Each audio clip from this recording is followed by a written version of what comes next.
শুধুমাত্র দুধ আর সুজি দিয়ে যে এত সুন্দর মিষ্টি বানানো যায়, একবার বানিয়ে খেয়ে দেখুন, বারবার বানিয়ে খেতে ইচ্ছা যাবে। তার জন্য প্রথমে কড়াইতে 1 কাপ দুধের মধ্যে দিয়ে দিলাম কিছুটা পরিমাণ গুঁড়ো দুধ।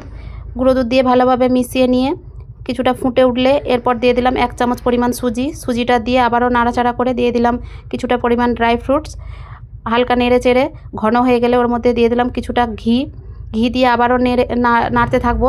এরপরে দিয়ে দিলাম স্বাদ পরিমাণ চিনি। চিনি দিয়ে আবারও একটু ঘন করে নিয়ে নাবিয়ে ঠান্ডা করে নেব।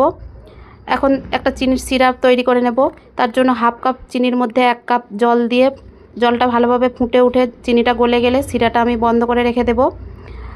ঢাকা দিয়ে রাখতে হবে যাতে না ঠান্ডা হয়ে যায়। এখন 1/2 কাপ সুজির মধ্যে 1 কাপ জল দিয়ে কিছুটা সামান্য নুন দিয়ে ভালোভাবে নেড়ে চেড়ে একটা ডো বানিয়ে ডোটা ঠান্ডা করতে দেব। এরপর ঠান্ডা হয়ে গেলে ওর মধ্যে দিয়ে দিলাম 1 চামচ পরিমাণ ময়দা। ময়দা দিয়ে ভালোভাবে মাখিয়ে নিয়ে একটা ডো তৈরি করে নিয়ে হাতের মধ্যে অল্প তেল দিয়ে ছোট ছোট নেচি কেটে একটা গর্ত বাটির মতো তৈরি করে নিয়ে ওর মধ্যে বানিয়ে রাখা ক্ষীরটা দিয়ে মুখটা চেপে দিয়ে যে কোনো শেপে তৈরি করে নিয়ে গ্যাসের ফ্লেম মিডিয়াম রেখে তেল গরম করে নিয়ে ওর মধ্যে উল্টে পাল্টে ভাজা করে উঠিয়ে নিয়ে শিরার মধ্যে দিয়ে 15 থেকে 20 মিনিট রেখে দিলে রেস্টে তৈরি হয়ে যাবে আমার দারুণ স্বাদের এই মিষ্টি।